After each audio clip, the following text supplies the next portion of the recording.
आ जाता है और फिर आपके पास विकेट्स हैं, फिर आप बिल्कुल इसी रन रेट के साथ आखिरी ओवर्स तक आ जाए। तो अगर 10, 11, 12 रन के ओवर्स आपके पास रहे अंत के 2-3 ओवर्स में, 77 पे 2 12 ओवर में।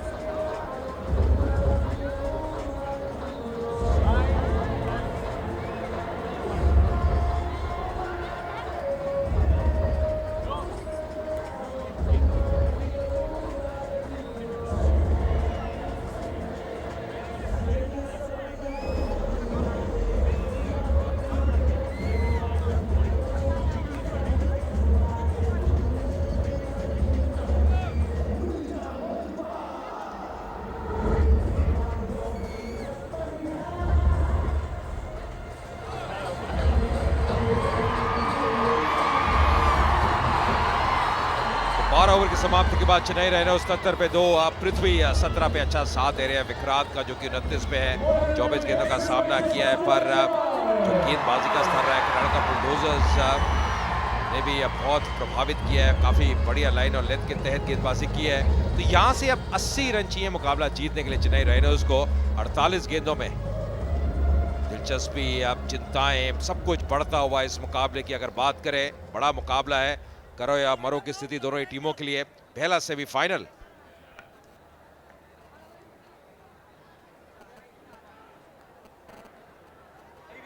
थोड़ी सी टेंशन नजर आ रही है मुझे सुदीप के चेहरे पे। शायद जिंकरी मिस्त्री लगाते हैं कि अब जो चिंताई की रेखा है वो सारी गायब हो जाए। कोई पता नहीं चल रहा कि कितनी टेंशन है, पर प्रोएक्टिव बहुत रहते हैं। सुधीर ने भी कमाल किया है पूरे टूर्नामेंट में। बहुत बढ़िया गेंदबाज है, कंट्रोल बहुत बढ़िया है, आसानी से रन नहीं दे रहे। तीसरा ओवर डालते हुए सुधीर।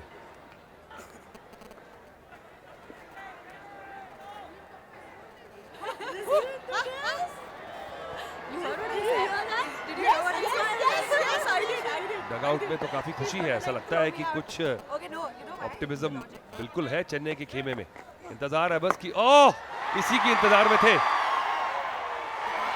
जबरदस्त शॉट। और ये भी अगर देखें तो आप, गेंद खराब नहीं थी, आपने शफल करके इसको हिट किया। तो गेंदबाज को जब तक ये प्रेशर में लाएंगे नहीं तो वो तो अपने टप्पे पे डालता रहेगा। तो बिल्कुल सही कहा आपने, बिल्कुल सटीक आंकलन किया, क्योंकि गेंद खराब नहीं है। लाइन भी अगर आप देखें मिडिल स्टंप पे है, पर जो निष्पादन किया शॉट का बहुत जबरदस्त। जिस प्रकार बैठे, अब कहीं ना कहीं कनेक्ट बहुत बढ़िया किया, सही जगह पे खेला, क्योंकि स्क्वायर लेग का फील्डर सर्कल के अंदर है, तो उसका लाभ मिला विक्रांत को। और जैसे मैं कह रहा था, विक्रांत एक अहम कड़ी रहेंगे इस बैटिंग क्रम में। विष्णु की आउट होने के बाद उनके ऊपर एक बहुत बड़ी जिम्मेदारी है, और यहाँ पे वापस आते हुए दूसरे रन के लिए। तो ये जो साझेदारी है थोड़ी पनप रही है, ये अच्छी खबर है चेन्नई रहनर्स के लिए। इस अगर साझेदारी की बात करें, 46 रन की हो चुकी है और मात्र 28 गेंदों में, जिसकी दरकार थी। विक्रांत का भी स्ट्राइक रेट अब बढ़ता हुआ धीरे धीरे। इस बाउंड्री के बाद 134 का स्ट्राइक रेट हो चला है उनका। 26 गेंदों में 35 रन उन्होंने बना लिए।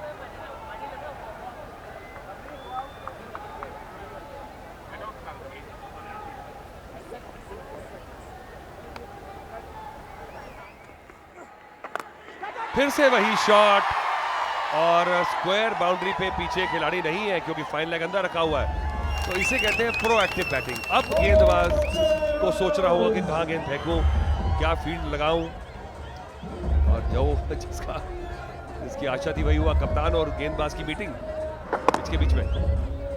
देखिए, मीटिंग बढ़ेगी, चिंताएं बढ़ेंगी, और अगर इस प्रकार के शॉट लगते रहे अतुल, अब तो उनको रोकना बहुत मुश्किल है। बहुत बढ़िया तरीके से इस गेंद को पिक किया, और लाइन देखिए ऑस्ट्रम के बाहर। बड़ी पेशेंस और बड़ी मैच्योरिटी दिखाई है। मुझे लग रहा था कि शायद ज्यादा देर कर दी विक्रांत ने, पर जिस तरह से फोकस में है, देखिए आंखें देखिए उनकी, कोई एक्सप्रेशन नहीं है समय, बिल्कुल जोन में चले गए। जानते हैं कि टीम को लेके जाना कितना बड़ा मैच है। Cometh the hour, cometh the man कहते हैं।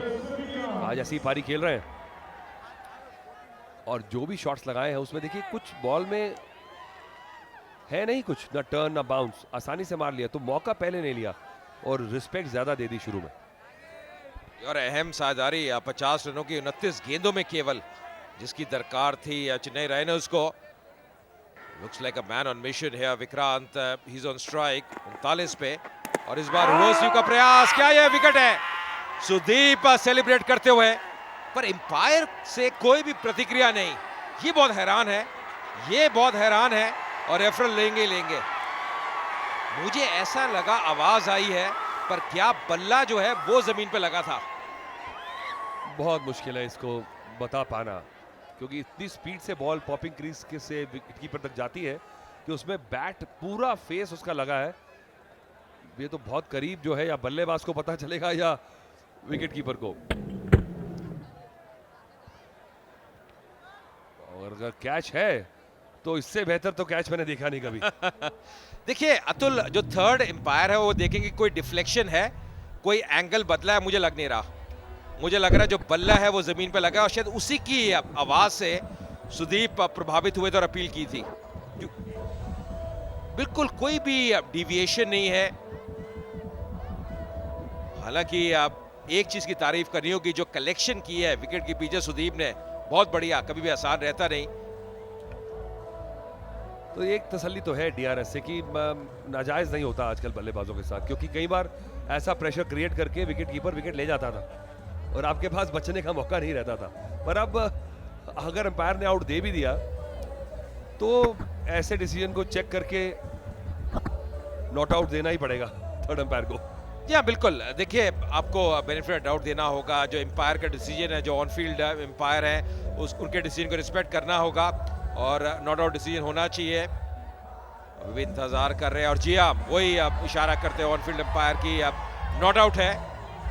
सुदीप थोड़े निराश होंगे, क्योंकि इसी विकेट की तलाश थी। विक्रांत जिस प्रकार सेट है, जिस प्रकार की बल्लेबाजी कर रहे हैं, अगर यहाँ पे एक विकेट मिल जाता कर्नाटका बुलडोजर्स को और विक्रांत का, तो वो सोने पे सुहागा होता।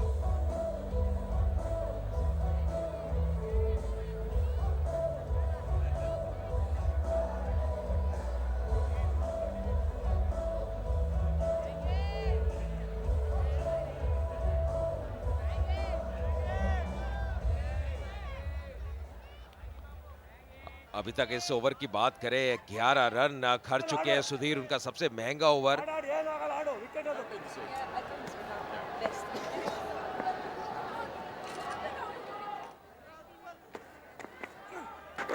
ये बढ़िया गेंद पर उतनी आसानी से खेला, धकेलते हुए ऑन साइड पे पहला रन तेजी से लिया और वापस आना चाहते हैं दूसरे रन के लिए, पर रोका उनके पार्टनर ने।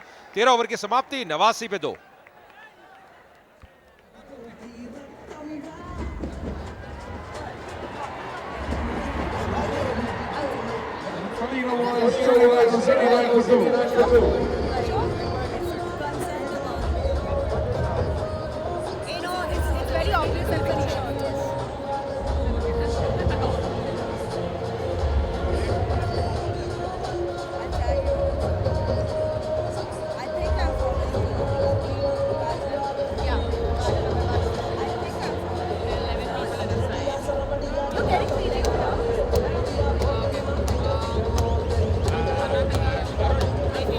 बहुत ही रोचक मोड़ ले लिया इस मुकाबले ने। अब 89 में